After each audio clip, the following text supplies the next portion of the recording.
솔직히 밥값도 아까워. 식충이가 따로 없다니까. 빨리 노망이라도 나서 요양원이나 갔으면 좋겠어.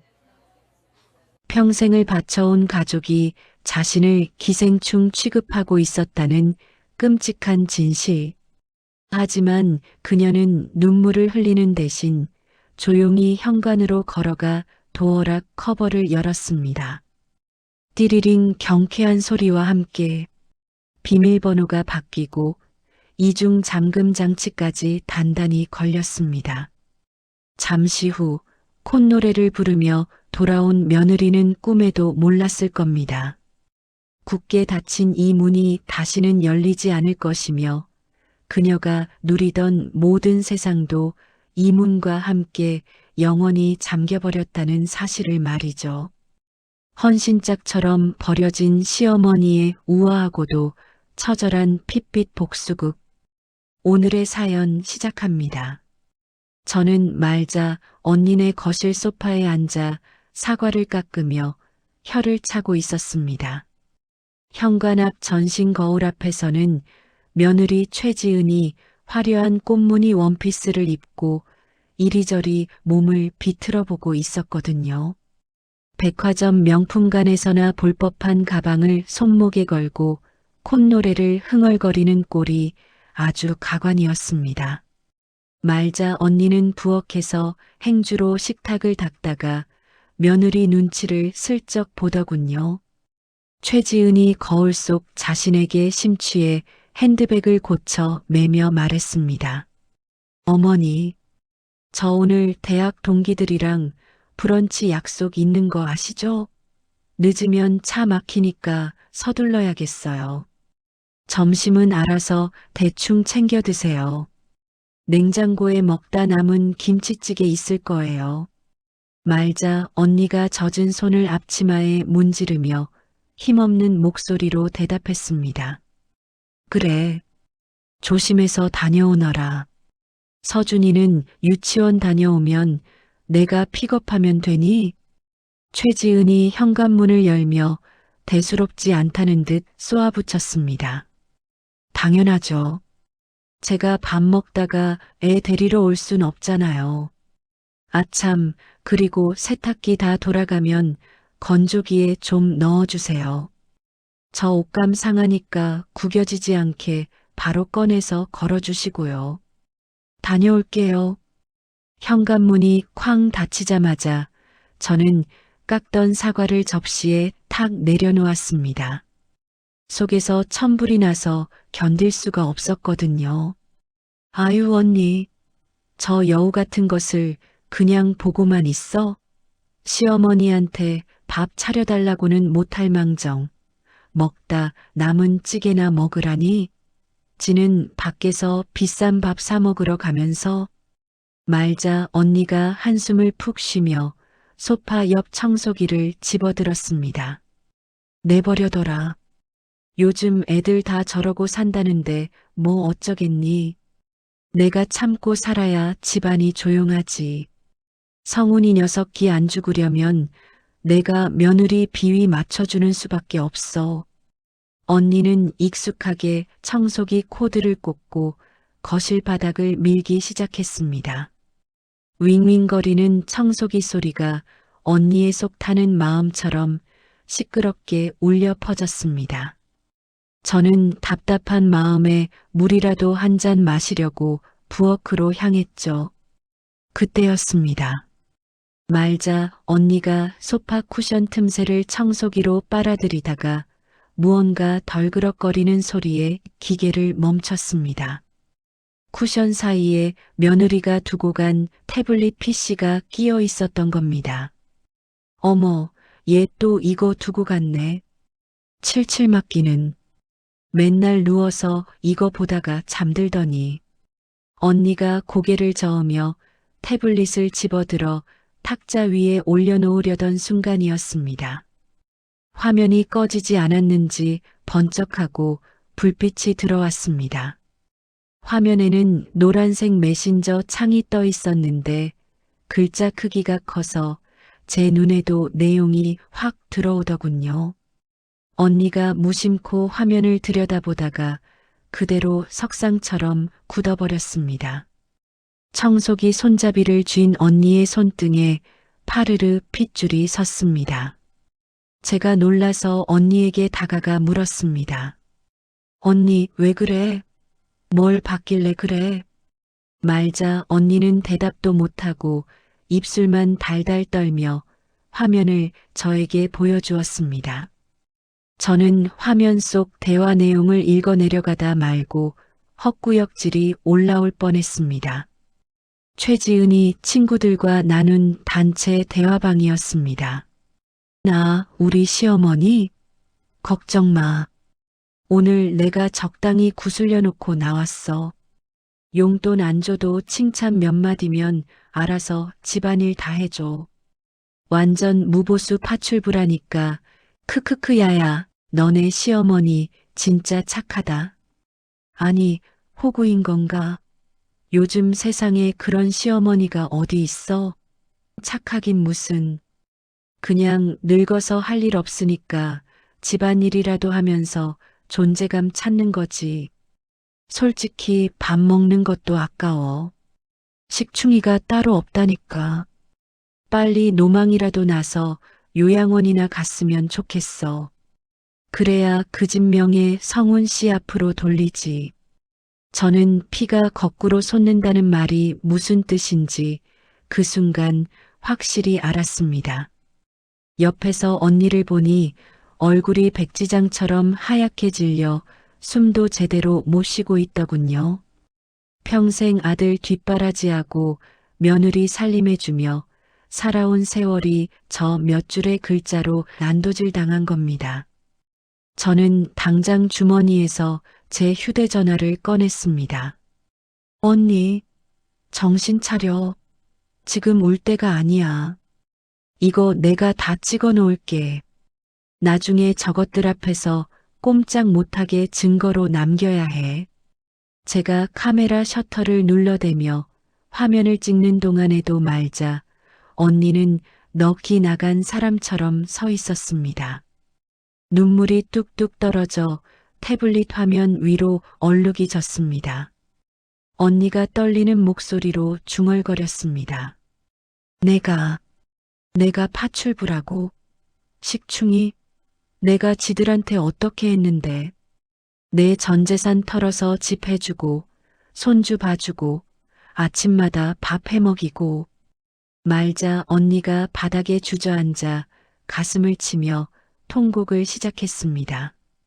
그 소리가 어찌나 처절하던지 저까지 눈시울이 붉어지더군요.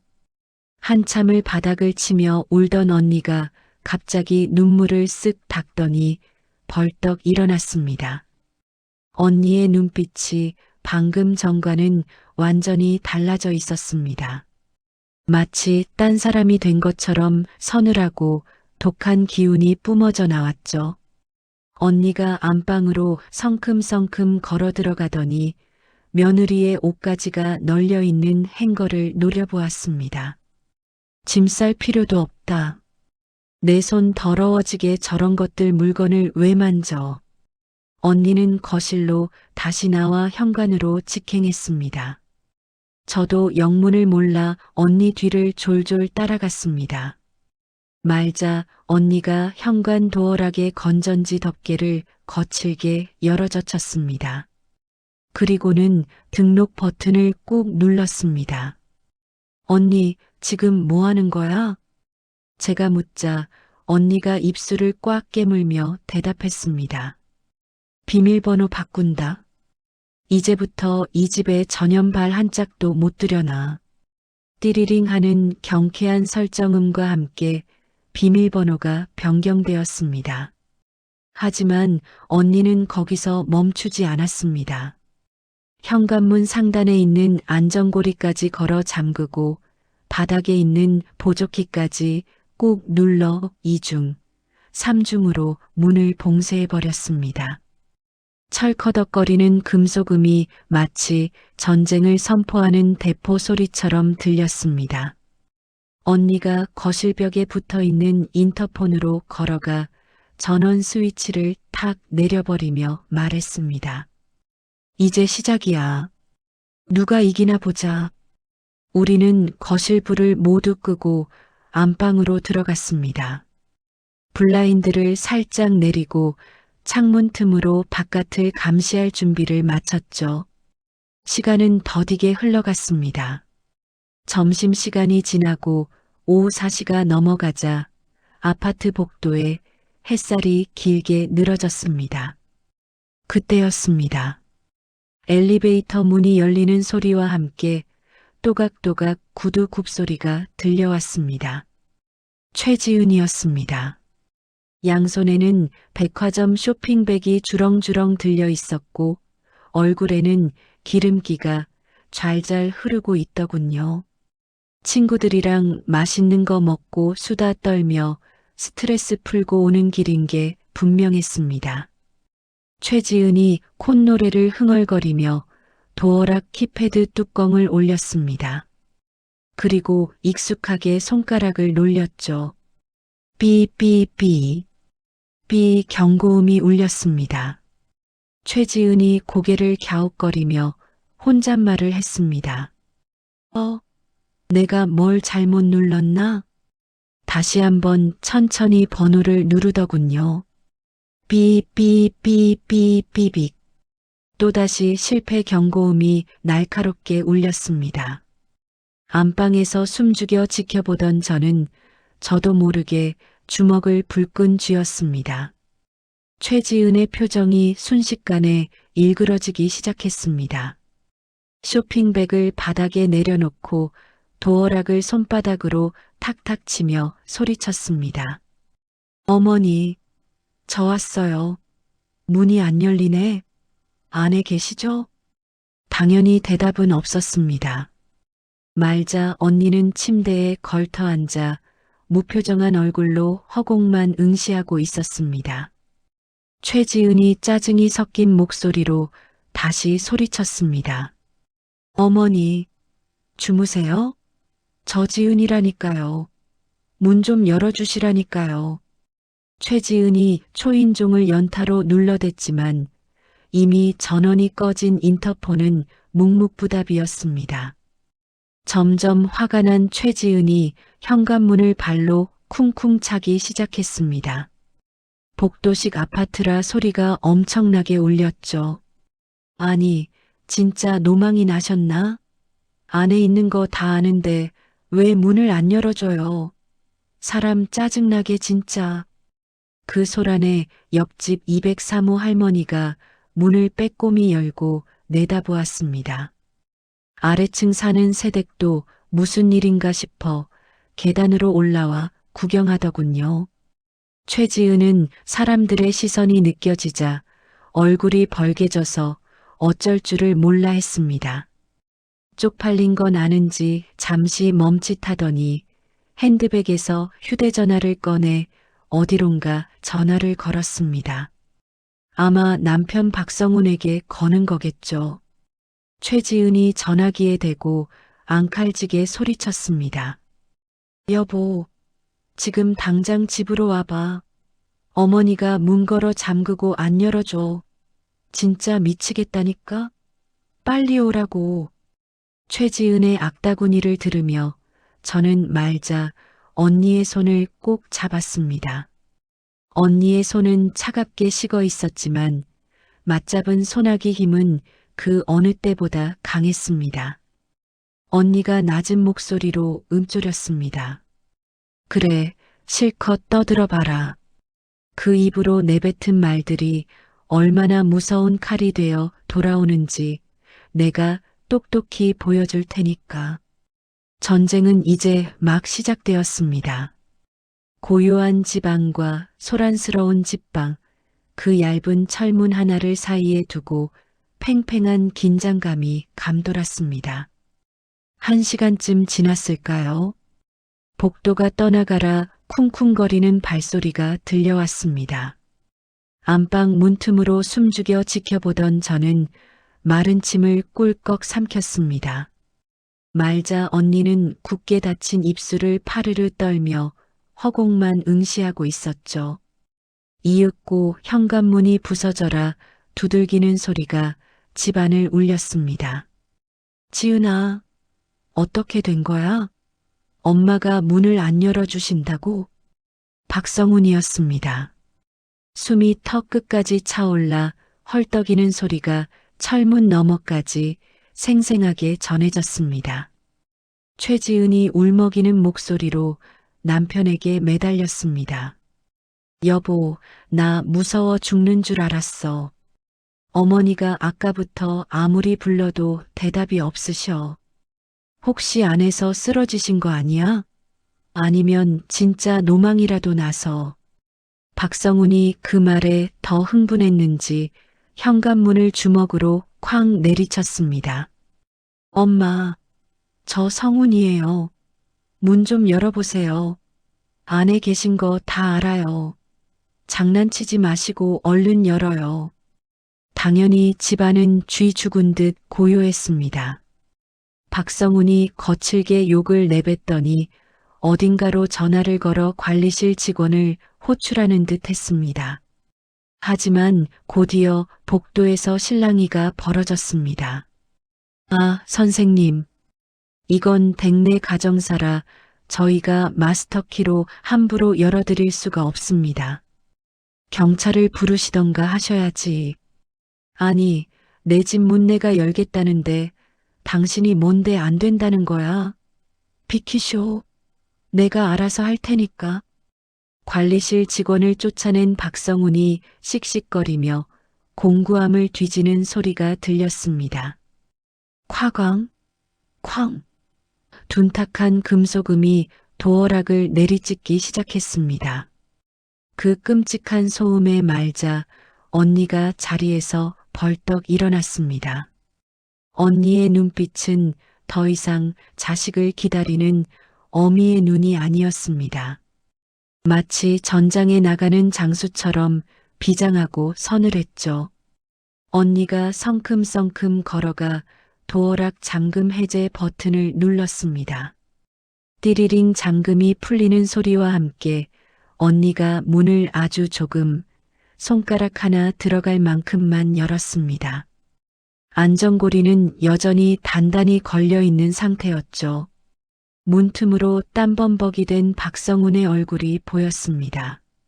엄마, 진짜 노망 나셨어요? 왜 사람 오라가라 고생을 시켜요?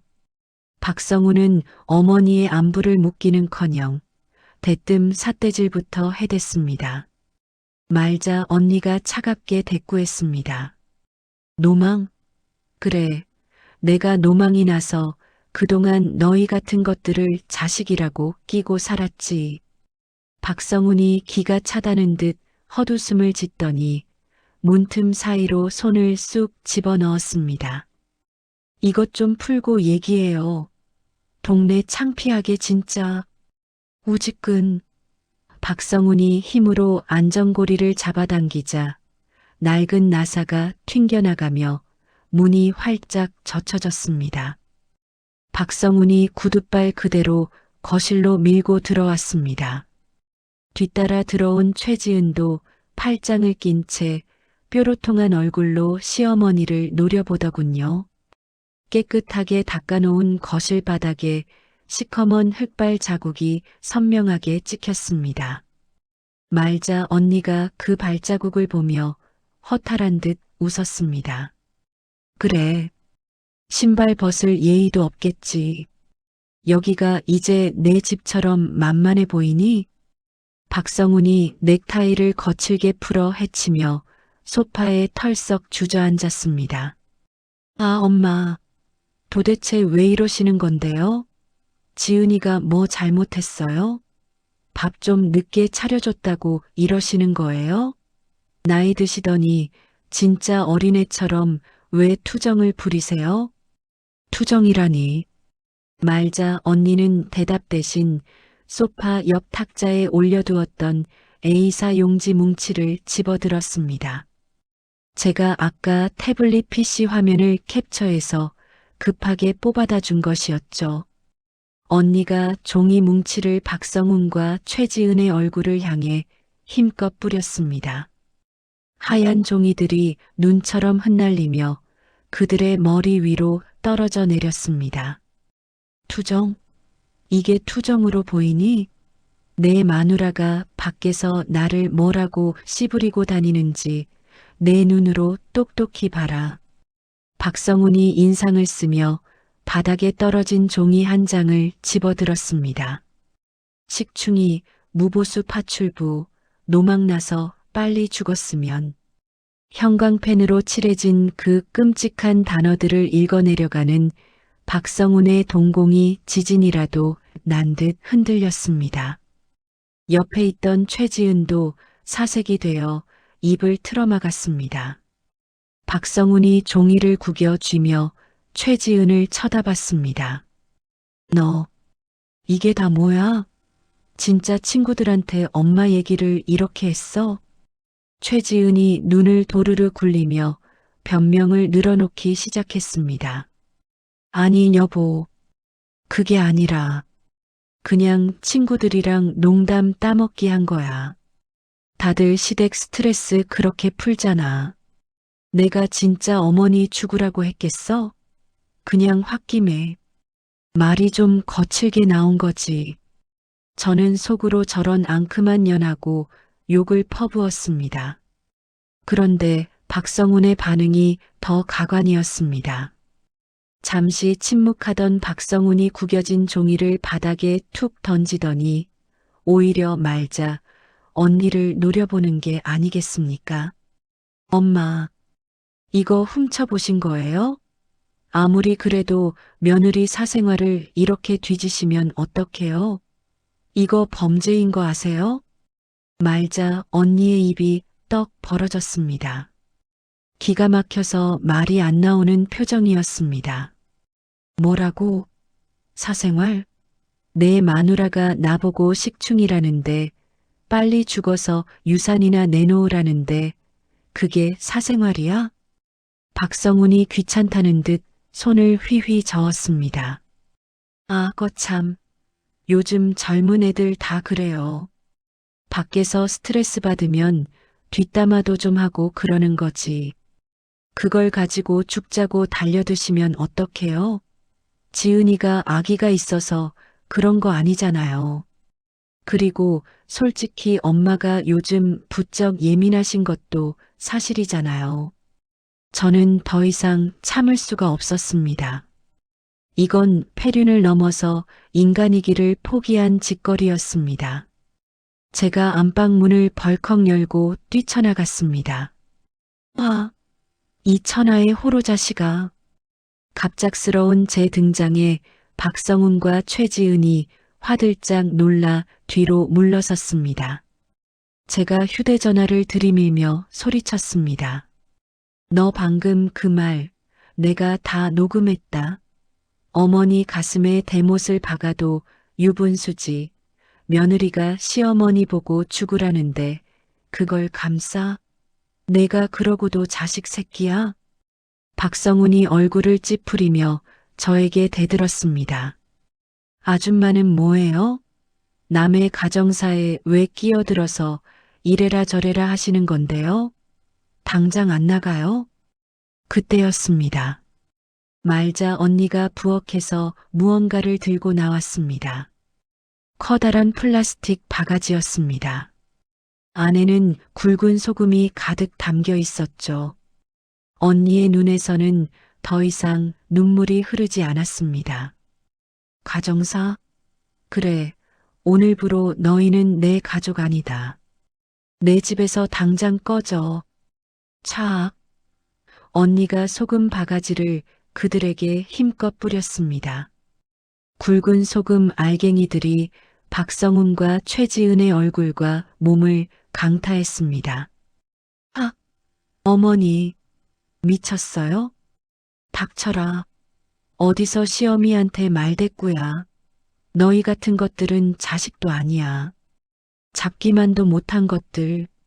말자 언니는 싱크대에서 미리 받아둔 물 한 바가지까지 연달아 끼얹었습니다.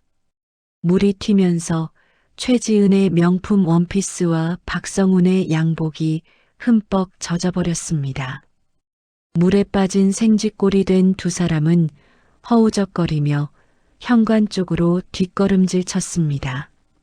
나가. 당장 안 나가? 10초 센다. 그 안에 안 나가면 바로 경찰 부를 거야. 주거 침입으로 콩밥 먹고 싶으면 계속 버텨보던가. 말자 언니가 과도를 집어들어 허공을 향해 휘둘렀습니다. 그제야 겁을 집어먹은 박성훈이 최지은의 손을 잡아 끌었습니다. 가자. 아, 진짜 말이 안 통하네. 나중에 제정신 돌아오시면 그때 다시 얘기해요. 두 사람은 욕설을 중얼거리며 도망치듯 현관 밖으로 쫓겨났습니다. 쾅! 현관문이 닫히자마자 말자 언니는 보조키를 꾹 눌러 잠갔습니다. 그리고는 현관문에 등을 기댄 채 스르르 미끄러져 주저앉았습니다. 아이고, 내 팔자야. 언니의 입에서 기어이 억눌러 왔던 통곡이 터져나왔습니다. 소금과 물이 흥건한 거실 바닥에 주저앉아 언니는 가슴을 쥐어뜯으며 울었습니다. 저는 말없이 다가가 언니의 떨리는 어깨를 감싸 안았습니다. 현관문 밖에서는 여전히 박성훈이 문을 발로 차며 고래고래 소리를 지르고 있었지만 우리에게는 그저 개 짖는 소리처럼 들릴 뿐이었습니다. 전쟁의 서막이 올랐고 말자 언니는 생애 처음으로 자식이라는 이름의 족쇄를 스스로 끊어낸 것입니다.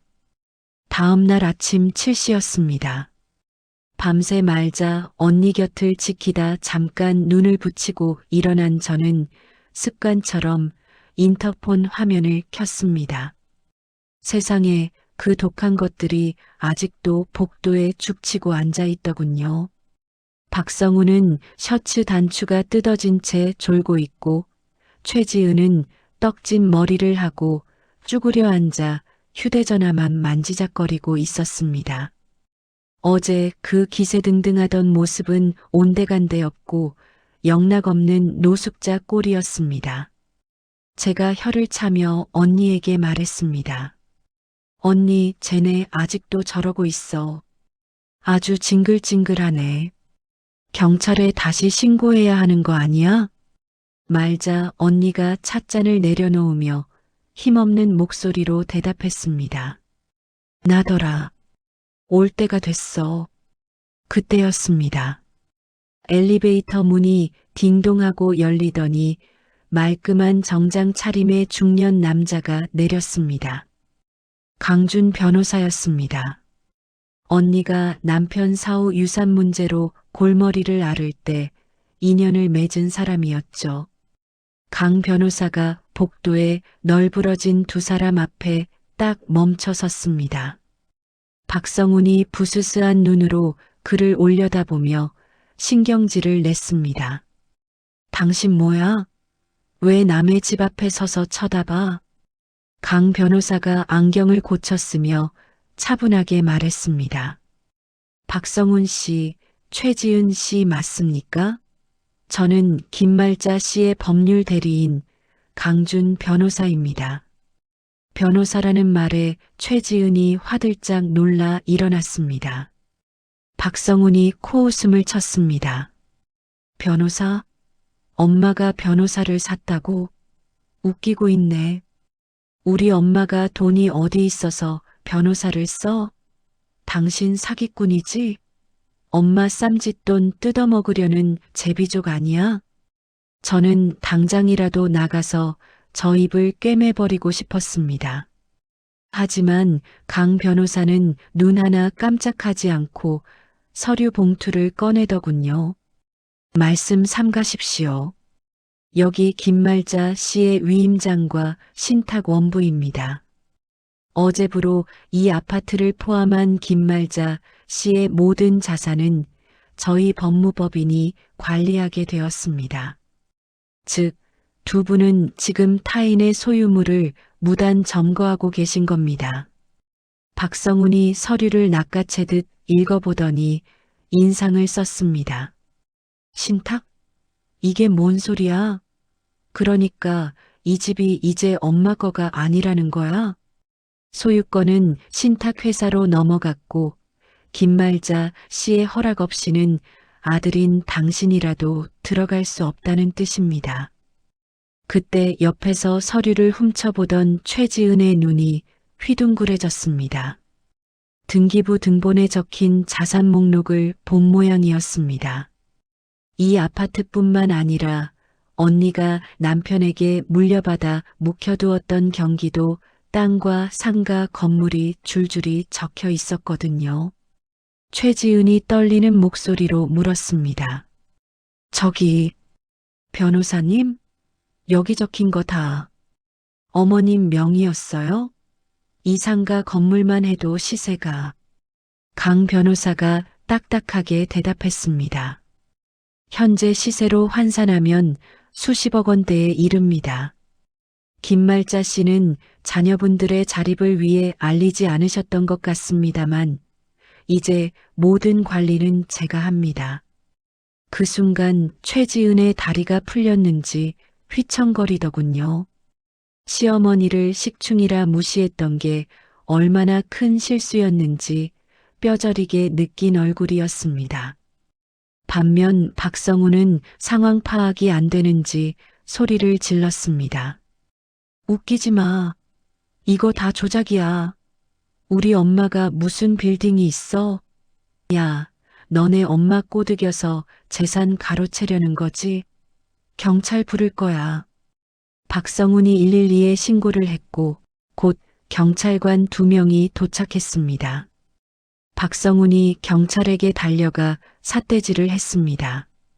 경찰관님, 저 사람 사기꾼이에요.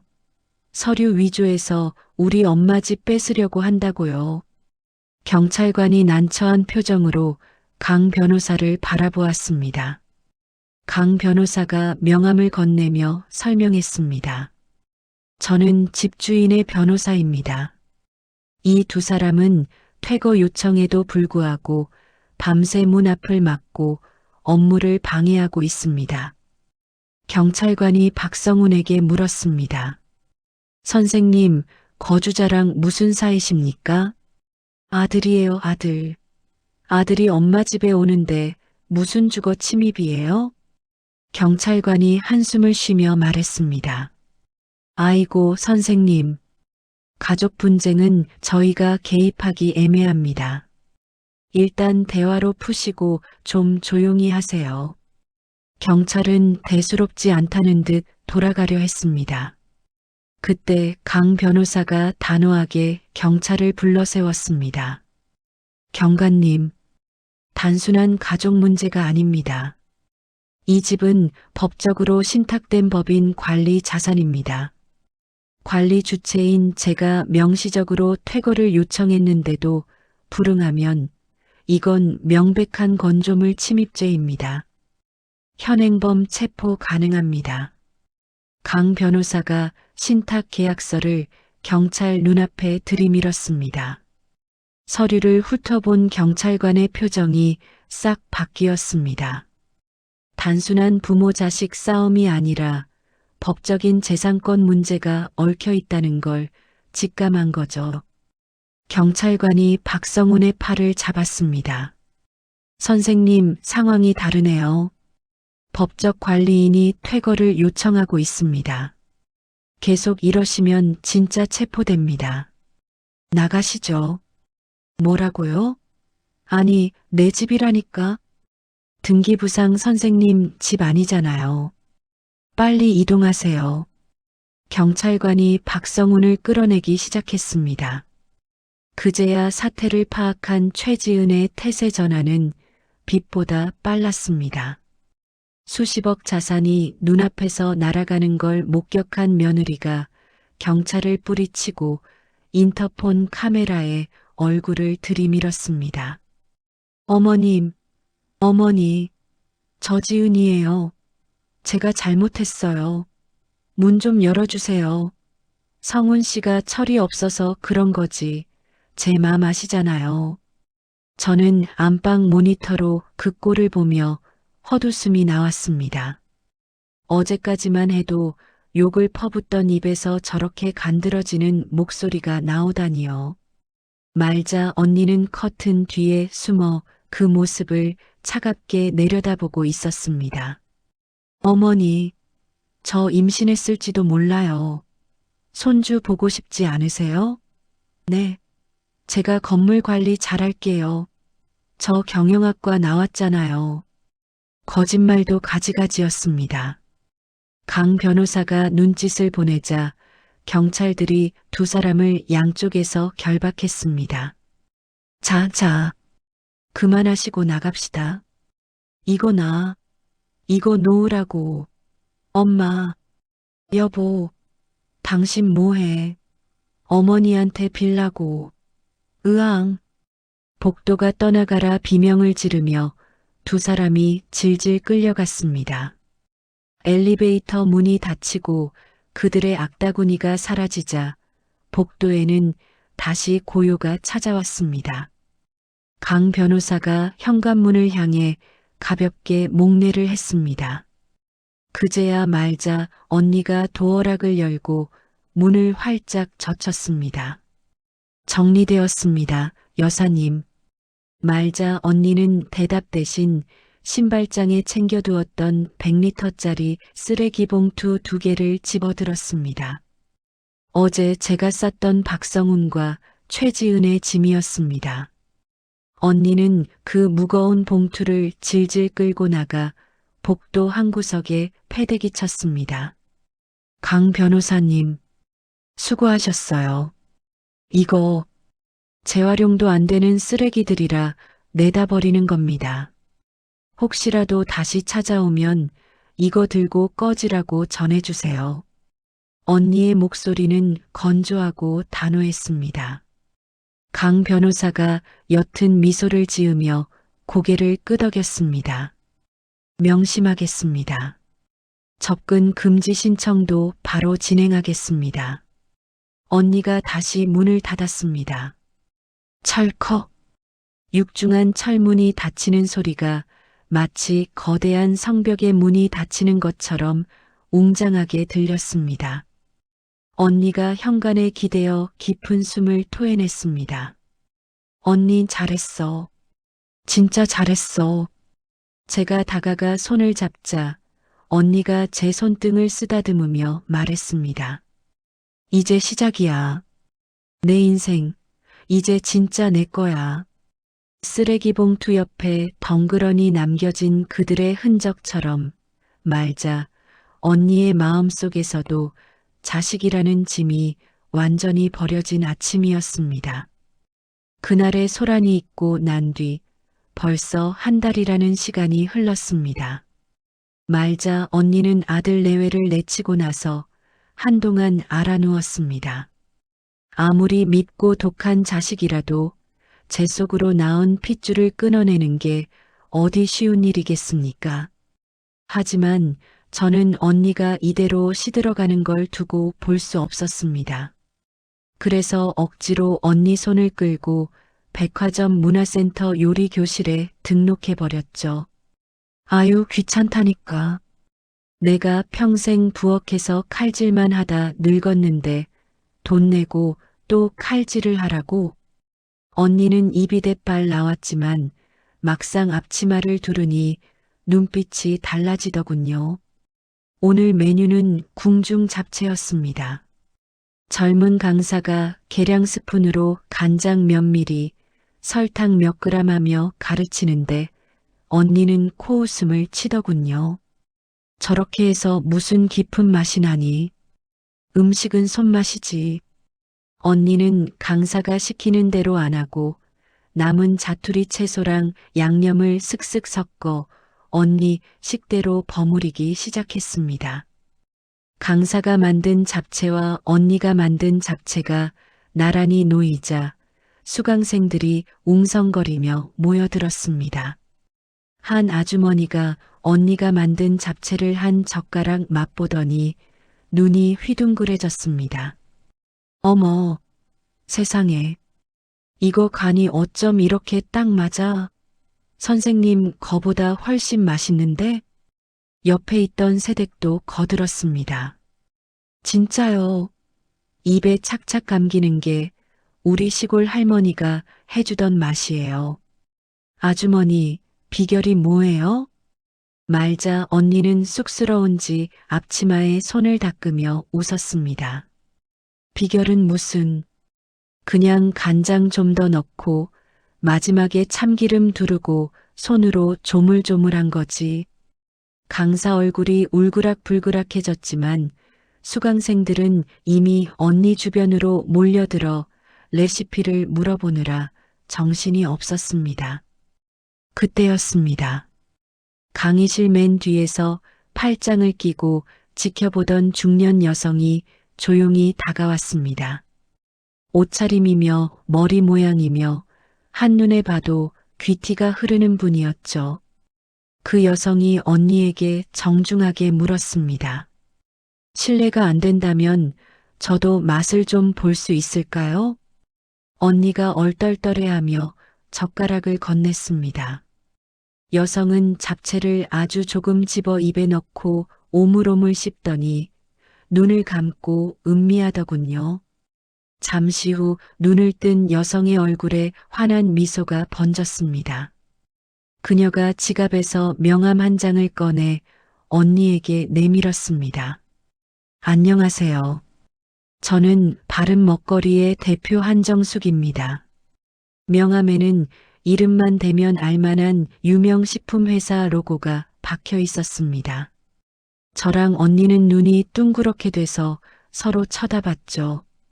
한 대표가 진지한 표정으로 말했습니다. 제가 요즘 잊혀가는 종갓집의 맛을 찾고 있었거든요. 선생님 손맛에서 딱 그 깊은 맛이 느껴집니다. 혹시 저희 브랜드와 협업해서 반찬 라인을 런칭해 보실 생각 없으십니까? 말자 언니가 손사래를 치며 뒷걸음질 쳤습니다. 아이고, 말도 안 돼요. 저는 그냥 집에서 밥이나 하던 늙은이에요. 사업은 무슨, 언니는 평생을 누군가의 아내, 누군가의 엄마로만 살아서 자신을 내세우는 걸 두려워했습니다. 제가 옆에서 언니 옆구리를 쿡 찔렀습니다. 언니, 이게 무슨 떡이야? 한다고 해. 맨날 아들놈 밥상 차려주느라 썩히기엔 언니 솜씨가 너무 아깝잖아. 한 대표도 물러서지 않았습니다.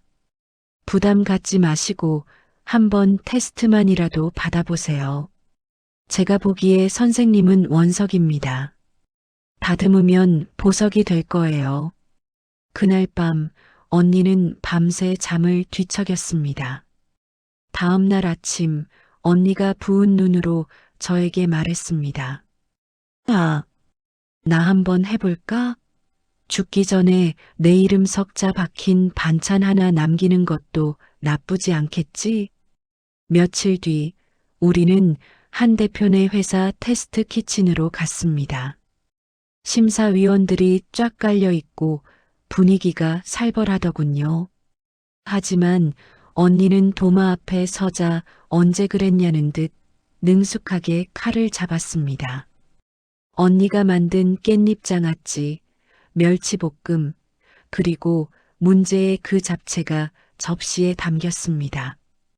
블라인드 테스트 결과는 만장일치였습니다. 심사위원들이 엄지를 치켜세우며 감탄했죠. 한 대표가 계약서를 내밀며 활짝 웃었습니다. 축하드립니다. 브랜드 이름은 김말자의 할매 반찬으로 하시죠. 친근하고 믿음직스럽잖아요. 언니는 떨리는 손으로 계약서, 서명란에 도장을 찍었습니다. 김, 말, 자. 빨간 인주가 묻은 도장이 종이 위에 꼭 찍히는 순간 언니의 눈시울이 붉어졌습니다. 평생 누구 엄마, 누구 댁으로만 불리던 언니가 드디어 자신의 이름을 되찾은 겁니다. 계약금을 입금 받았다는 문자가 띠링하고 울리자 제가 언니 팔을 잡아 끌었습니다. 언니, 돈 들어왔네? 가자. 오늘 돈 좀 쓰자. 우리는 곧장 백화점 명품관으로 달려갔습니다. 언니는 평소 같으면 가격표 보고 기겁해서 도망갔을 옷들을 만지작거렸습니다. 며느리 최지은이 입고 다니던 그 브랜드였죠. 언니가 화려한 꽃무늬 블라우스와 맵시 나는 슬랙스를 들고 망설였습니다. 야, 이거 너무 비싸다. 이 돈이면 콩나물이 몇 박스인데. 제가 옷을 뺏어서 언니 등 떠밀며 탈의실로 밀어 넣었습니다. 콩나물 타령 좀 그만해. 언니 이제 사장님이야.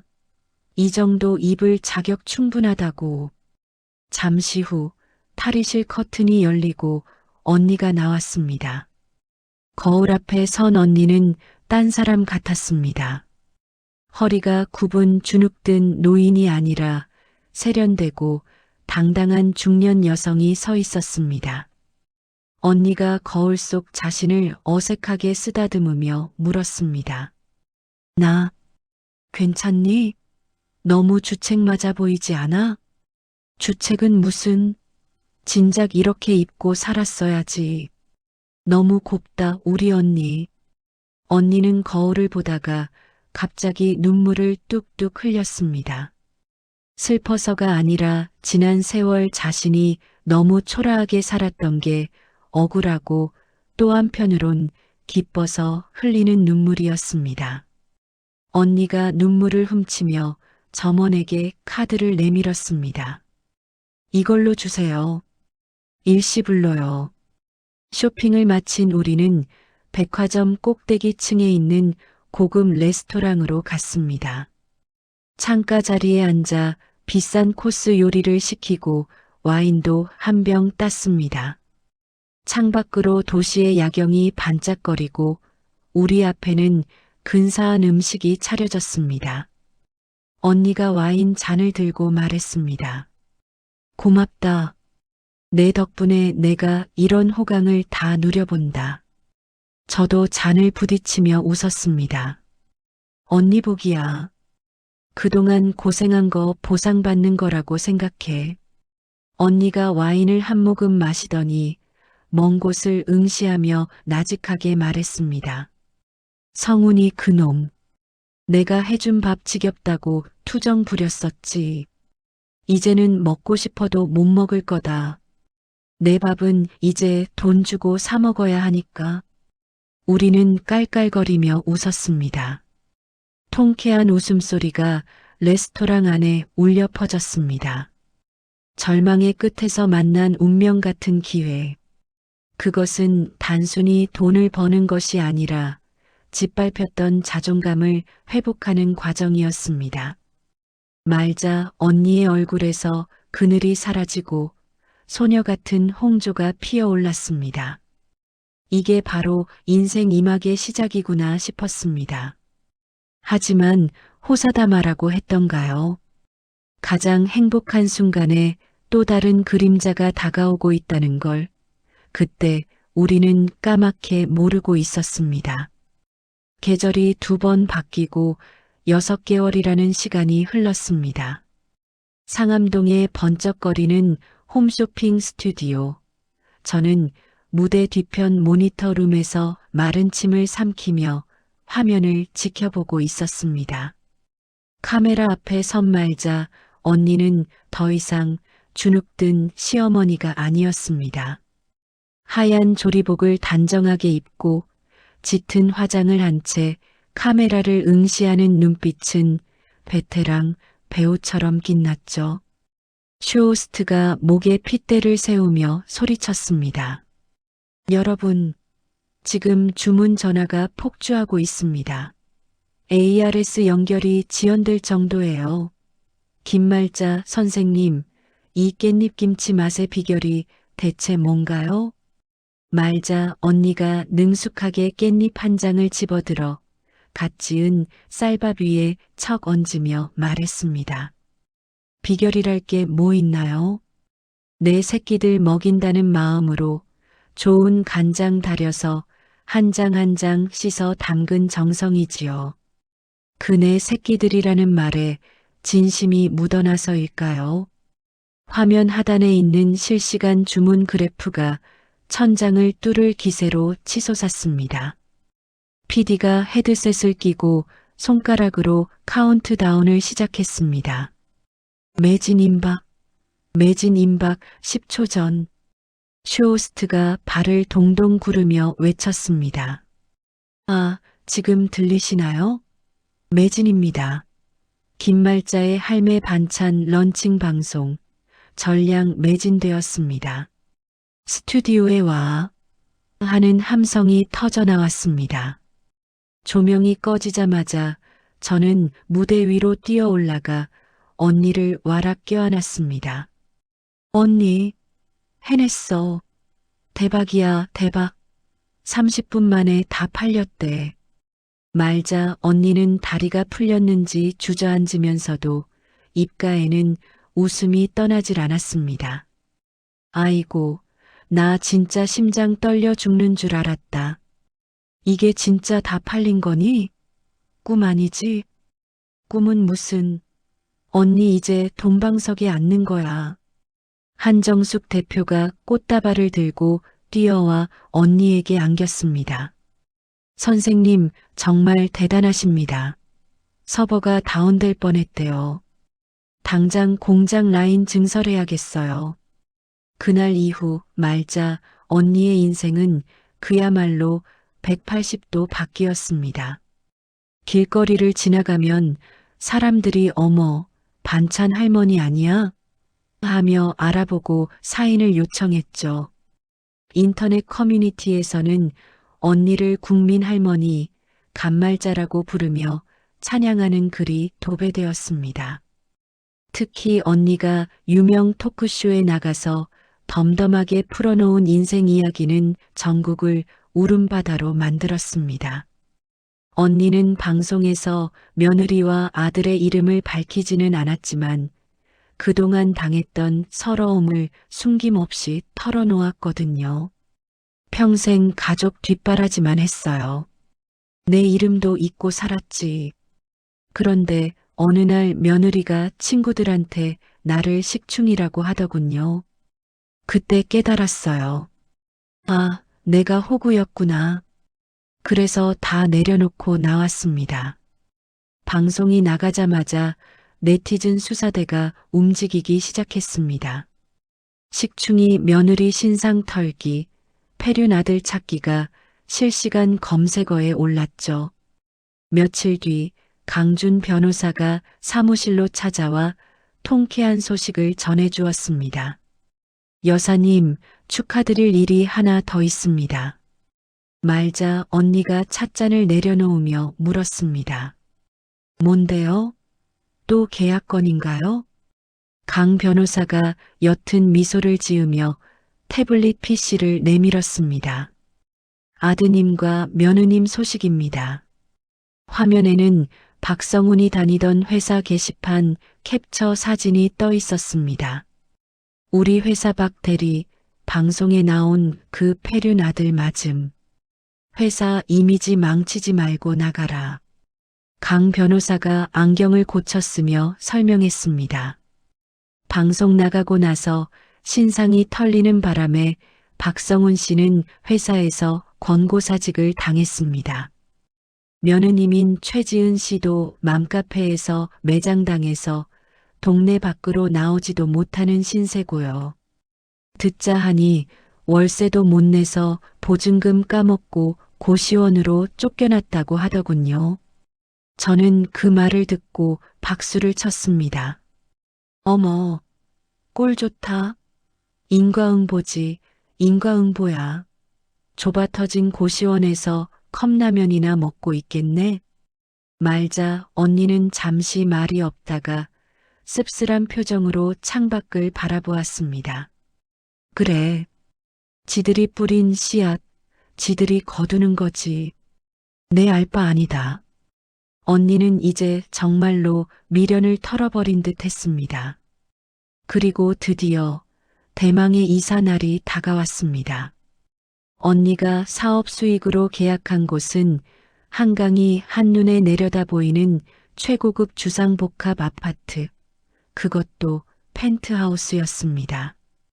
예전에 최지은이 어머니, 저런 집에서 한번 살아보는 게 소원이에요라고 노래를 불렀던 바로 그곳이었죠. 이삿짐 센터 직원들이 최고급 가구들을 나르는 동안 저는 입이 떡 벌어져서 다물지를 못했습니다. 와, 언니, 여기가 진짜 언니 집이야? 운동장이다, 운동장. 저기 한강 보이는 것 좀 봐. 거실 통유리 너머로 서울의 야경이 보석처럼 반짝이고 있었습니다. 말자 언니가 와인잔 2개를 들고 다가와 저에게 하나를 건넸습니다. 언니는 예전에 그 뽀글머리 파마를 풀고 세련된 단발머리에 실크 가운을 걸치고 있었죠. 누가 봐도 성공한 CEO의 모습이었습니다. 자, 받아라. 오늘을 기념해야지. 언니, 진짜 축하해. 나 언니 옆집 살면서 이런 구경도 다 해보고 출세했다. 우리가 웃으며 건배를 하려는데 언니가 갑자기 주머니에서 무언가를 꺼내 제 손에 쥐어주었습니다. 묵직하고 차가운 금속의 감촉. 자동차 스마트키였습니다. 가운데에 외제차 로고가 번쩍거리고 있었죠. 언니, 이게 뭐야? 제가 놀라서 묻자 언니가 무심한 듯 대답했습니다. 내 거다. 지하 주차장에 세워뒀어. 빨간색으로 뽑았다. 아니, 언니, 이걸 왜 나한테 줘? 나 차 못 몰아. 너무 비싸잖아.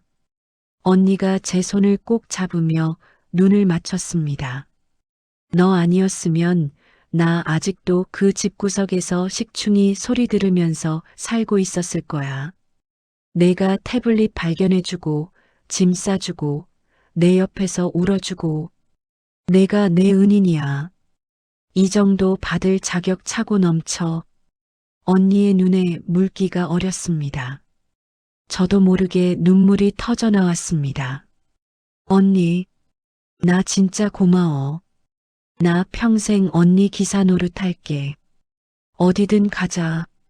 우리는 서로 끌어안고 한강을 바라보며 울다가 웃다가 했습니다. 발밑으로 보이는 세상은 너무나 아름다웠고 우리가 겪어온 지옥 같은 시간들은 까마득하게 멀게만 느껴졌습니다. 언니가 눈물을 닦으며 독백처럼 중얼거렸습니다. 행복하다. 진짜 행복해. 이제야 숨통이 좀 트이는 것 같다. 그날 밤 우리는 펜트하우스 거실에 누워 밤하늘의 별을 보며 잠이 들었습니다. 이 행복이 영원할 것만 같았습니다. 우리가 쌓아 올린 이 찬란한 성벽 안으로 그 어떤 불행도 감히 침범하지 못할 거라고 믿었죠. 하지만 운명은 참 짓궂기도 합니다. 가장 높이 날아올랐을 때 가장 깊은 바닥으로 끌어내리려는 검은 그림자가 언니의 폐부 깊숙한 곳에서부터 자라나고 있었으니까요. 찬바람이 매섭게 불어오던 그의 겨울이었습니다. 말자 언니의 사업은 날이 갈수록 번창했지만 그만큼 언니의 몸은 빠르게 시들어가고 있었습니다. 새벽부터 공장을 돌고 오후에는 방송 녹화를 하고 저녁에는 밀려드는 결제 서류를 검토하느라 하루 3시간도 못 자는 날이 허다했거든요. 제가 옆에서 좀 쉬어가며 하라고 도시락을 싸들고 다니며 말렸지만 언니는 고집을 꺾지 않았습니다. 물 들어올 때 노저어야지. 그리고 나 이렇게 바쁘게 일하는 거 생각보다 신나. 이제야 진짜 사는 것 같아.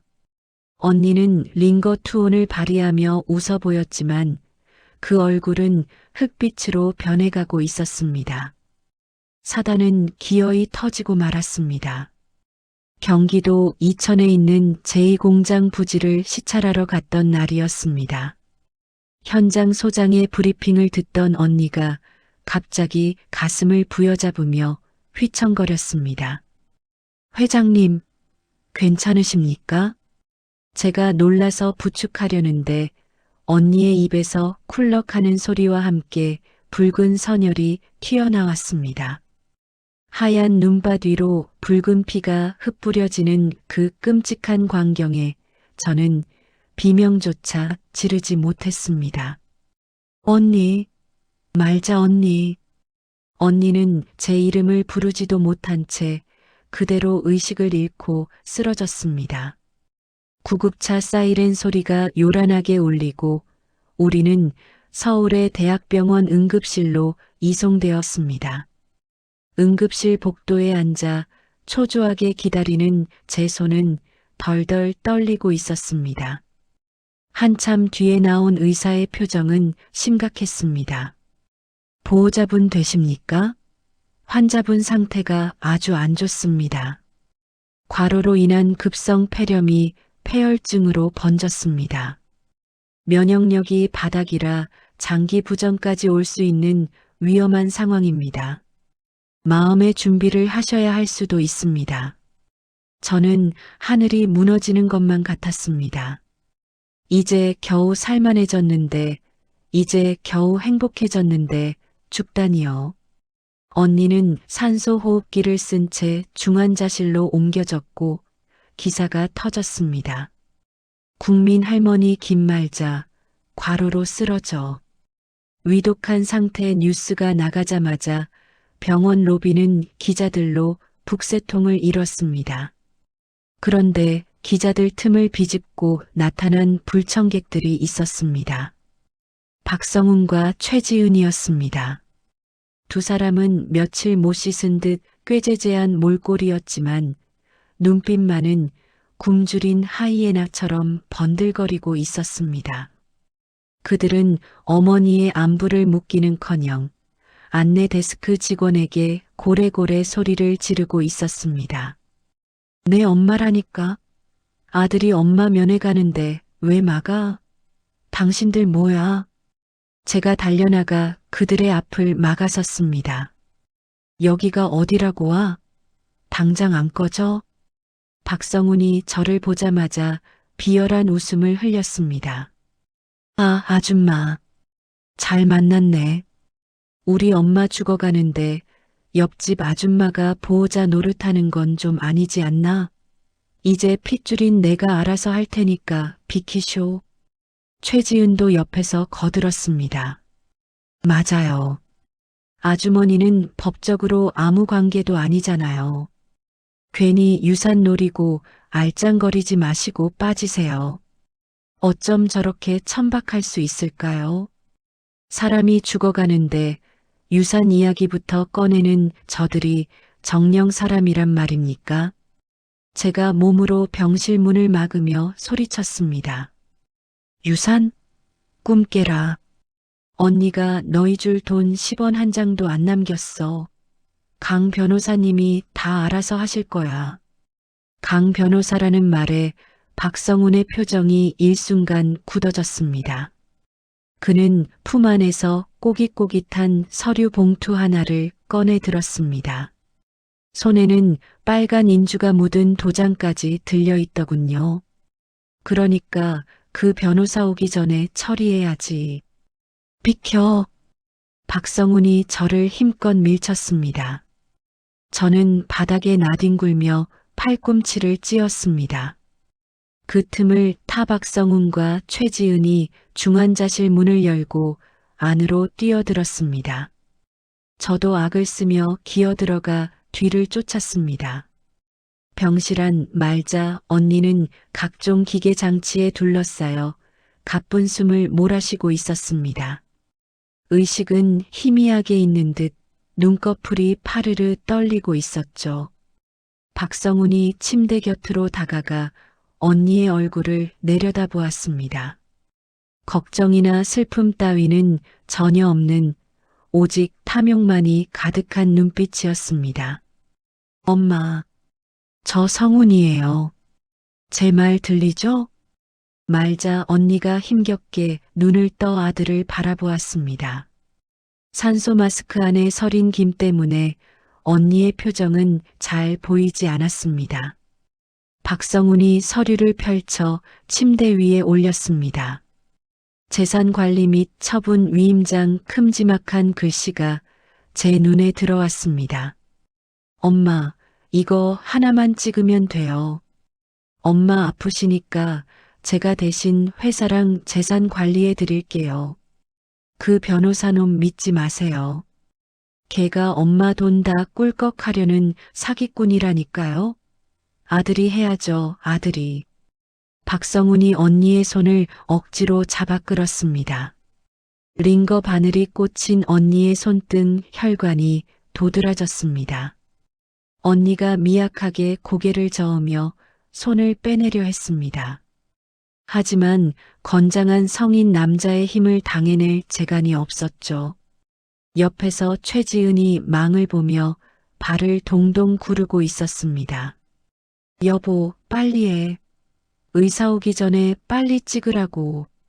박성훈이 인주 뚜껑을 열고 언니의 엄지손가락에 붉은 인주를 덕지덕지 묻혔습니다. 가만히 좀 계세요. 엄마 위해서 그러는 거라니까. 죽기 전에 아들한테 좋은 일 한번 하고 가셔야죠. 그것은 효도가 아니라 강도질이었습니다. 저는 아픈 팔을 부여잡고 일어나 박성훈의 팔을 매달렸습니다. 이 미친놈아, 이거 나. 언니 손 놓으라고. 박성훈이 팔꿈치로 제 명치를 가격했습니다.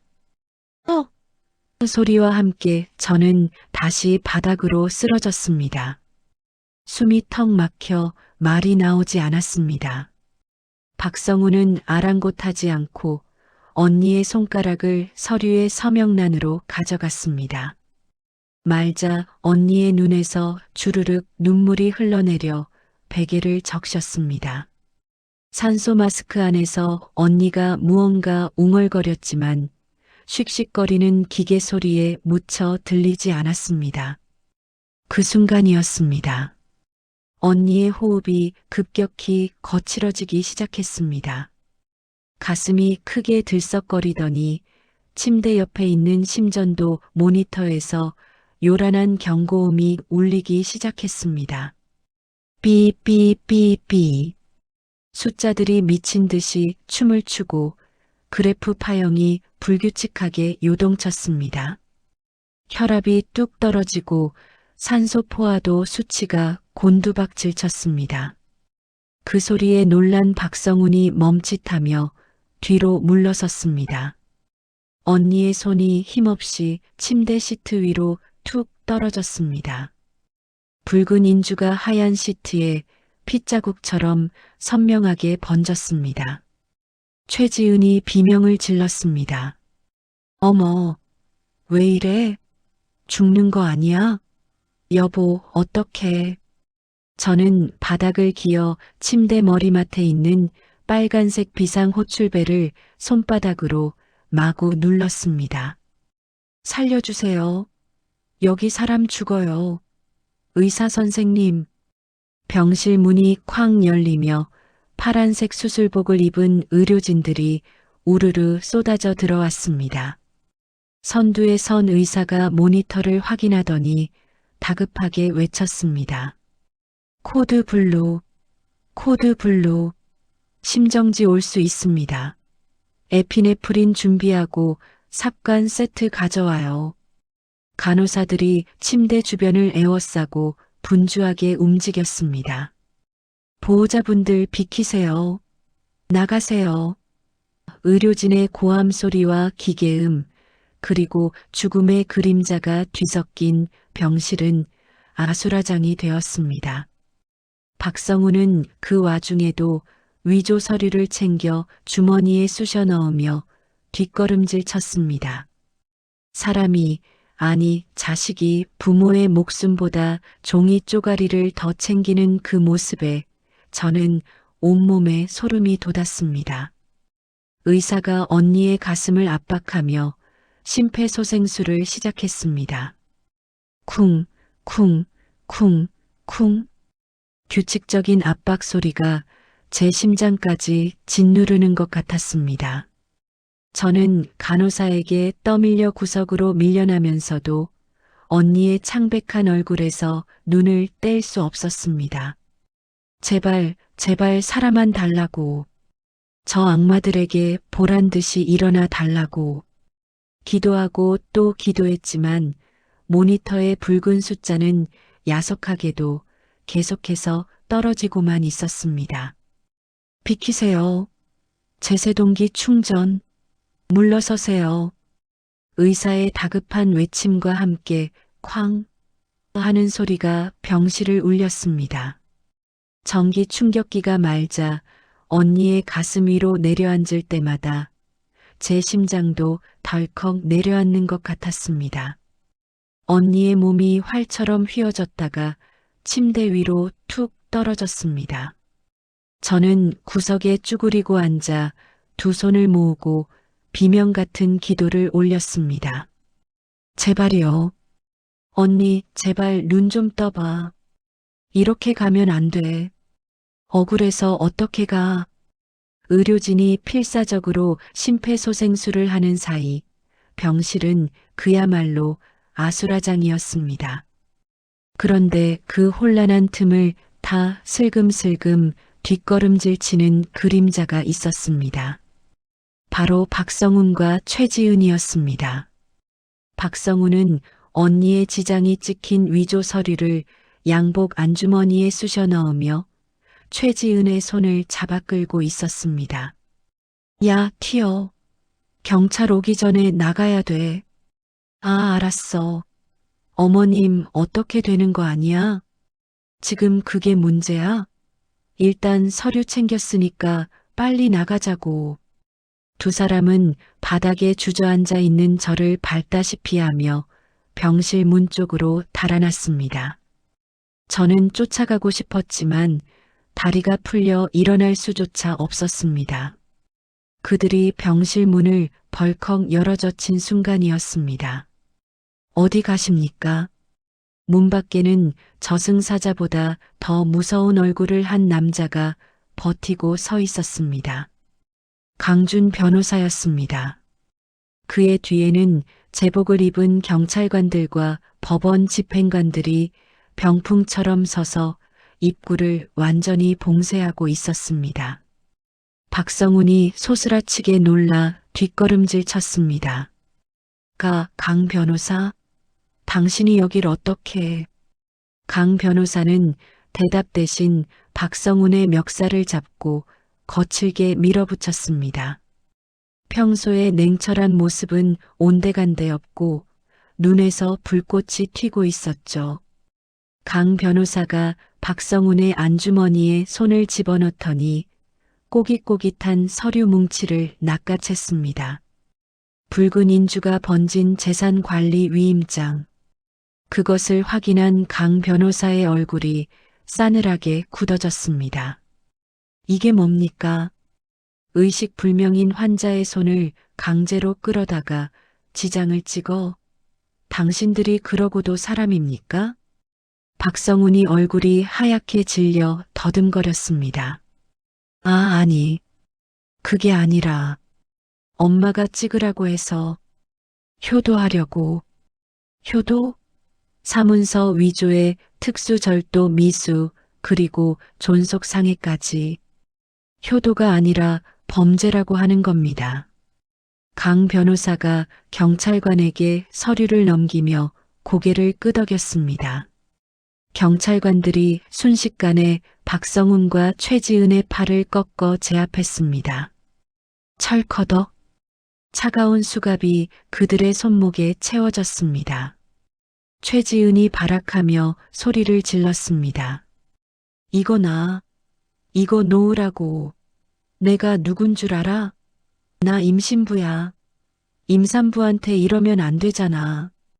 임신은커녕 배에 힘을 잔뜩 주고 있으면서 말도 안 되는 거짓말을 해대더군요. 강 변호사가 품에서 서류 한 장을 더 꺼내 최지은의 눈앞에 들이밀었습니다. 임신부? 검찰 조사실 가서 확인해 보시죠. 그리고 여기 김말자 님께서 건강하실 때 미리 작성해 두신 임의의견 계약서입니다. 혹시라도 본인이 의식을 잃게 되면 모든 법적 권한은 저와 법무법인에 일임한다는 내용이죠. 즉, 당신들은 처음부터 아무 권한도 없었습니다. 최지은의 눈동자가 흔들리더니 바닥으로 털썩 주저앉았습니다. 모든 게 끝났다는 걸 직감한 거겠죠. 그때였습니다. 의료진 쪽에서 안도의 한숨소리가 들려왔습니다. 바이탈 돌아왔습니다. 혈압 정상, 맥박 정상, 휴, 살았습니다. 의사 선생님의 그 한마디에 저는 참고 있던 눈물을 왈칵 쏟아냈습니다. 말자 언니의 가슴이 다시 규칙적으로 오르내리고 있었습니다.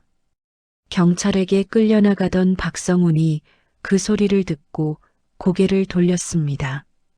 침대 위에 누운 언니가 산소 마스크를 쓴 채 힘겹게 눈을 뜨고 있었습니다. 박성훈이 짐승처럼 울부짖었습니다. 엄마, 엄마, 저 성훈이에요. 저 좀 살려주세요. 쟤들이 저 잡아가요. 언니의 시선이 천천히 아들을 향했습니다. 초점 없는 눈동자가 아들의 비굴한 얼굴에 머물렀습니다. 박성훈이 바짓가랑이라도 잡을 기세로 매달렸습니다. 엄마, 변호사한테 말 좀 해주세요. 아들이잖아요. 한 번만 봐달라고 하세요. 네, 엄마. 말자 언니는 산소 마스크 안에서 거친 숨을 몰아쉬었습니다. 그리고는 아주 천천히 고개를 반대쪽으로 돌렸습니다. 아들을 외면하고 하얀 병실 벽을 바라보는 언니의 등. 그것은 그 어떤 욕설이나 고함보다 더 무섭고 단호한 거절이었습니다. 더 이상 너는 내 자식이 아니라는 무언의 선언이었죠. 경찰관들이 박성훈과 최지은을 질질 끌고 나갔습니다. 엄마, 엄마, 여보, 당신 뭐해? 우리 아빠한테 전화해. 으악. 복도가 떠나가라 비명소리가 멀어지고 병실에는 다시 기계음과 거친 숨소리만 남았습니다. 강 변호사가 침대 곁으로 다가가 언니의 손을 조심스럽게 잡았습니다. 여사님, 다 끝났습니다. 이제 푹 쉬십시오. 뒤처리는 제가 완벽하게 하겠습니다. 언니의 눈가에서 눈물 한 방울이 주르륵 흘러내려 베개를 적셨습니다. 저는 다가가 언니의 젖은 이마를 닦아주며 엉엉 울었습니다. 언니, 고마워. 살아줘서 고마워. 진짜 나 두고 가는 줄 알았잖아. 언니가 힘겨운 손길로 제 손을 툭툭 쳤습니다. 마치 울지 마라, 나 안 죽는다라고 말하는 것 같았습니다. 일주일 뒤 말자 언니는 일반 병실로 옮겼습니다. 강인한 정신력 덕분인지 회복 속도가 기적적으로 빨랐습니다. 강 변호사는 매일같이 병실로 출근 도장을 찍으며 진행 상황을 보고했습니다. 박성훈 씨와 최지은 씨는 현재 구치소에 수감 중입니다. 보석 신청을 했지만 죄질이 나쁘고 도주 우려가 있어 기각되었습니다. 언니가 사과를 깎고 있는 저를 보며 담담하게 물었습니다. 그것들 아직도 지들이 부부라고 하던가요? 강 변호사가 쓴웃음을 지으며 고개를 저었습니다. 아니요. 서로 내 탓이라며 난리가 났습니다. 최지은 씨는 박성훈 씨가 시켜서 한 일이라며 이혼 소송을 제기했고 박성훈 씨는 최지은 씨가 재산 욕심에 자기를 부추겼다며 맞고소를 한 상태입니다. 진흙탕 싸움이 따로 없습니다. 언니는 창밖의 마른 나뭇가지를 바라보며 씁쓸하게 웃었습니다. 잘 됐네요. 콩밥 먹으면서 정신 좀 차리겠지. 변호사님, 합의는 없습니다. 법대로 아주 호되게 처벌해 주세요. 네, 여사님. 걱정 마십시오. 그리고 여사님 재산에 대한 유류분 포기각서도 법적 효력을 발휘할 수 있도록 조치했습니다. 이제 두 사람은 여사님의 재산에 대해 일원 한 푼도 주장할 수 없습니다. 언니가 고개를 끄덕였습니다. 그날 오후 언니는 저에게 부탁 하나를 했습니다. 야, 서랍에 있는 가위 좀 다오. 가위는 뭐하게? 언니는 지갑 속에 고이 간직하고 있던 낡은 가족 사진을 꺼냈습니다. 성훈이 대학 졸업식 날 며느리와 넷이서 찍었던 그 사진이었습니다. 언니는 망설임 없이 가위를 들었습니다. 싹둑 싹둑. 사진 속 웃고 있는 아들과 며느리의 얼굴이 조각조각 잘려 쓰레기통으로 떨어졌습니다. 언니의 손에는 오직 활짝 웃고 있는 자신의 모습만 남았습니다. 이제야 속이 시원하다. 내 인생의 잡기들은 다 물러갔어. 언니가 잘려나간 사진 조각들을 휴지통에 털어넣으며 말했습니다. 그 모습이 어찌나 후련해 보이는지 저도 모르게 박수를 쳤습니다. 브라보, 김말자. 이제 아프지 말고 꽃길만 걷자. 한 달 뒤 드디어 퇴원날이 밝았습니다. 병원 정문 앞에는 언니의 퇴원을 축하하는 팬들이 보낸 화환과 선물이 가득했습니다. 언니는 두꺼운 코트를 여미고 선글라스를 끼며 저를 돌아보았습니다. 창백했던 얼굴에는 다시 생기가 돌고 있었습니다. 가자. 우리 집으로. 그래, 가자. 펜트하우스가 기다린다. 우리는 서로의 팔짱을 끼고 당당하게 병원 문을 나섰습니다.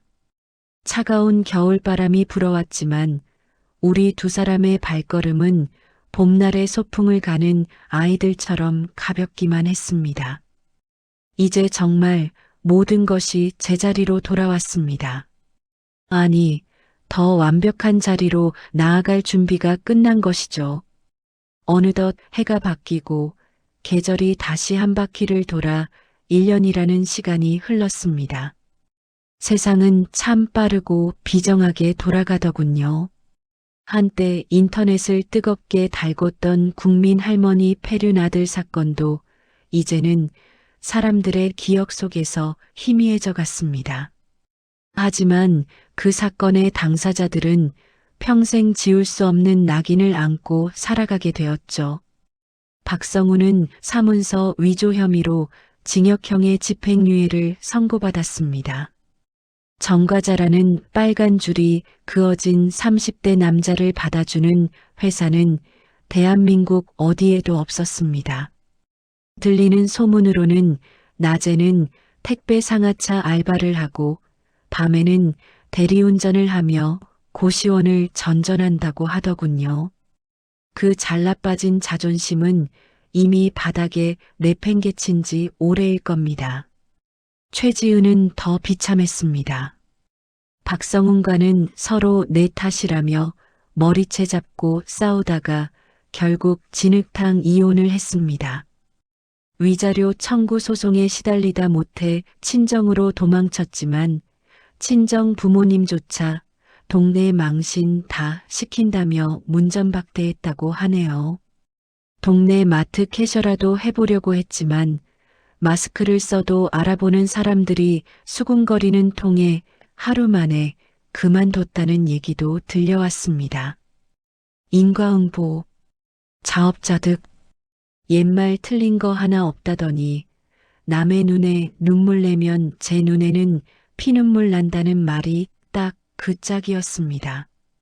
반면 우리 말자 언니의 인생은 그야말로 황금기를 맞이했습니다. 김말자의 할매 반찬은 이제 국내를 넘어 해외 수출까지 논의할 정도로 대기업이 되었습니다. 언니는 더 이상 주방에서 땀 흘리며 배추를 절이지 않습니다. 유능한 전문 경영인을 영입하고 본인은 명예회장직으로 물러나 진정한 은퇴를 선언했거든요. 야, 나 이제 일 안 한다. 평생 뼈 빠지게 일했으면 됐지. 죽을 때까지 일만 하다 갈 수는 없잖니. 언니가 펜트하우스 거실에서 선글라스를 끼며 했던 말입니다. 오늘은 바로 그 자유의 날이자 우리가 오랫동안 꿈꿔왔던 세계 일주를 떠나는 날입니다.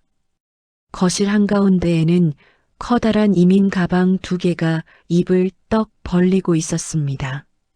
언니가 드레스룸에서 화려한 원피스들을 꺼내오며 물었습니다. 이거 봐라. 지중해 가서 입으려고 산 건데 너무 야하지 않니? 등이 훤히 파인 파란색 실크 원피스였습니다. 제가 엄지손가락을 치켜 세웠습니다. 야하긴 뭐가 야해. 언니 몸매가 아직 20대 저리 가라인데. 거기 가면 할머니들도 비키니 입고 다닌대. 당당하게 입어. 언니가 소녀처럼 까르르 웃으며 가방에 옷을 챙겨 넣었습니다. 짐을 다 싼 우리는 펜트하우스 현관 앞에 섰습니다. 언니가 마지막으로 집을 한번 휘둘러 보더군요. 이 집은 언니의 성공을 증명하는 트로피이자 외로움을 견뎌낸 요새였습니다. 하지만 이제는 그조차도 미련 없이 두고 떠날 수 있을 만큼 언니의 마음은 단단해져 있었습니다. 언니가 현관문을 열며 말했습니다. 가자. 세상 구경하러. 인천공항으로 가는 리무진 뒷좌석에서 언니는 창밖을 스치는 풍경을 멍하니 바라보았습니다.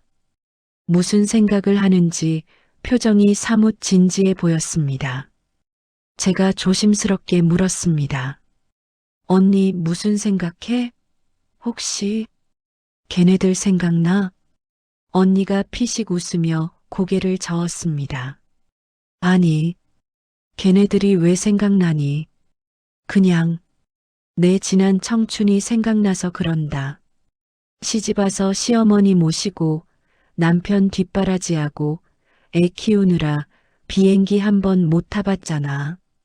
남들은 신혼여행이다 효도 관광이다 잘만 다니던데 나는 왜 그렇게 바보처럼 살았나 싶어서 이제부터라도 실컷 다니면 되지. 우리 죽을 때까지 비행기 마일리지 다 쓰고 죽자. 그래, 그러자. 아주 지구를 몇 바퀴 돌고 오자. 공항에 도착한 우리는 퍼스트 클래스 전용 카운터로 향했습니다.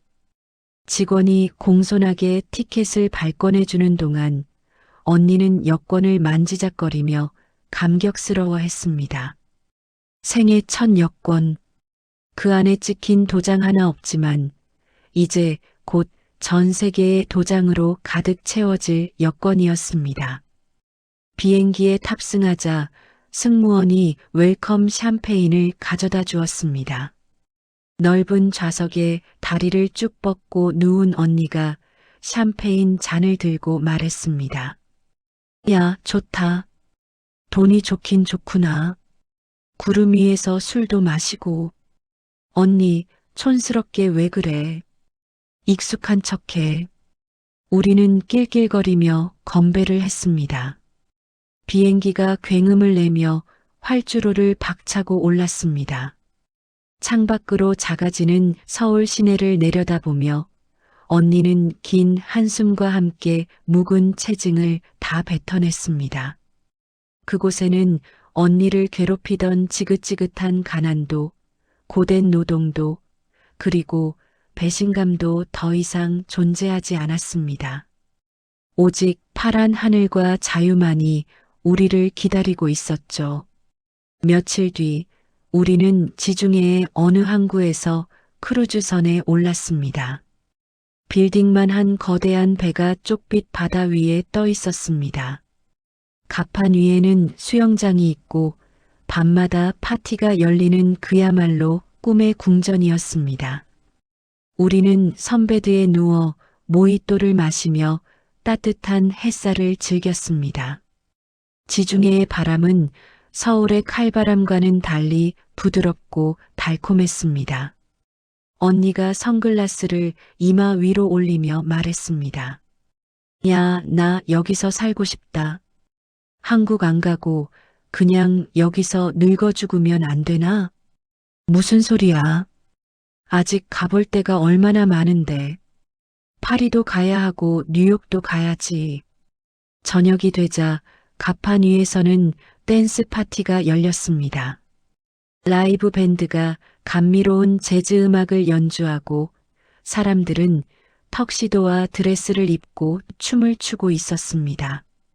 언니는 아까 챙겨왔던 그 파란색 실크 원피스를 입고 나왔습니다. 화려한 조명을 받은 언니는 그 누구보다 우아하고 아름다웠습니다. 그때였습니다. 은발의 멋진 외국인 신사가 언니에게 다가왔습니다. 그는 정중하게 허리를 숙이며 손을 내밀었습니다. 영어를 못하는 언니가 당황해서 저를 쳐다봤습니다.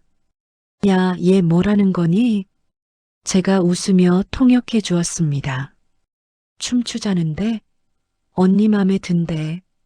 언니의 볼이 발그레해졌습니다. 어머, 주책이야. 내가 무슨 춤을 춰?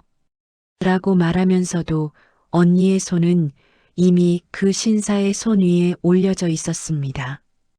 언니는 수줍게 웃으며 무대 중앙으로 나갔습니다. 음악에 맞춰 천천히 왈츠를 추는 언니의 모습은 영화 속 한 장면 같았습니다. 평생 고무장갑 끼고 억척스럽게 살았던 손이 이제는 낯선 신사의 어깨 위에 우아하게 올려져 있었습니다. 그 모습을 지켜보는 제 눈시울이 젖어들었습니다. 저 여자가 내 친구라는 게, 저 멋진 여자가 그 힘든 세월을 이겨내고 여기 서 있다는 게 너무나 자랑스러웠습니다. 저는 카메라를 들어 셔터를 눌렀습니다. 찰칵. 화면 속 언니는 활짝 웃고 있었습니다. 며느리에게 무시당하던 식충이도 아니고 아들에게 버림받은 불쌍한 노인도 아니었습니다. 그저 자기 인생을 온전히 즐기는 여자, 김말자가 거기 있었습니다. 춤이 끝나고 자리로 돌아온 언니는 숨을 몰아쉬면서도 눈빛이 반짝거렸습니다. 야, 나 심장 터지는 줄 알았다. 근데 너무 재밌다. 나 춤바람 나는 거 아니니? 나면 어때? 언니 싱글인데 마음껏 즐겨. 우리는 밤바다를 바라보며 칵테일 잔을 기울였습니다. 검푸른 바다 위로 달빛이 길을 내고 크루즈는 그 빛을 따라 미지의 세계로 나아가고 있었습니다. 언니가 먼 바다를 응시하며 독백하듯 말했습니다. 인생 참, 알다가도 모르겠다. 죽으려고 했던 게 엊그제 같은데 내가 여기 이러고 있으니 말이야. 그러게, 사람 일은 끝까지 가봐야 아는 거야. 그러니까 오래오래 살아야지. 언니가 제 손을 꼭 잡았습니다. 고맙다. 정말 고마워. 내 인생의 봄날은 다 지나간 줄 알았는데 지금이 봄날이었어. 아니, 지금부터가 진짜 시작이야. 맞아. 우리 말자 씨 전성기는 지금부터지. 언니는 잔에 남은 샴페인을 단숨에 들이키더니 바다를 향해 크게 소리쳤습니다. 아, 박성훈, 최지은, 잘 먹고 잘 살아라. 나는 더 잘 살 거다. 아니, 나는 이미 최고로 잘 살고 있다. 언니의 외침이 파도 소리에 섞여 멀리 멀리 퍼져나갔습니다. 그것은 과거와의 완벽한 작별 인사였습니다. 우리는 서로를 마주보고 한바탕 크게 웃음을 터뜨렸습니다. 배는 계속해서 앞으로 나아가고 있었습니다. 거친 파도를 헤치고 어둠을 뚫고 찬란한 아침이 기다리는 곳으로 말이죠. 말자 언니의 인생 항해도 이제 막 닻을 올렸습니다. 앞으로 어떤 폭풍우가 올지는 모르겠지만 우리는 두렵지 않습니다. 우리는 이미 지옥에서 살아 돌아온 불사조들이니까요. 카메라 렌즈 너머로 보이는 언니의 미소가 별보다 더 밝게 빛나고 있었습니다. 내 친구 김말자, 그녀의 진짜 인생은 바로 지금부터입니다. 오늘의 사연 어떠셨나요? 가족이라는 이름 뒤에 숨어 희생만을 강요받던 말자 씨가 스스로 현관 비밀번호를 바꾸며 인생의 주인이 되는 과정이 참 통쾌하면서도 한편으론 가슴 뭉클했습니다. 그녀가 닫아버린 문은 폐륜을 저지른 자식들에겐 영원한 단절이었지만 말자 씨 본인에게는 새로운 세상으로 나아가는 비상구가 되어 주었죠. 지금 이 순간에도 누군가의 뒷바라지를 하느라 정작 소중한 나를 잊고 사는 분들이 계신다면 꼭 기억해 주셨으면 좋겠습니다.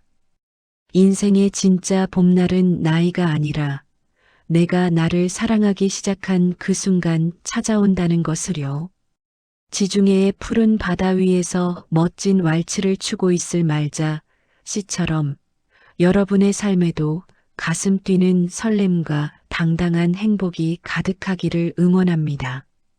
늦었다고 생각하지 마세요. 당신은 언제나 누구보다 빛나는 당신 인생의 주인공이니까요.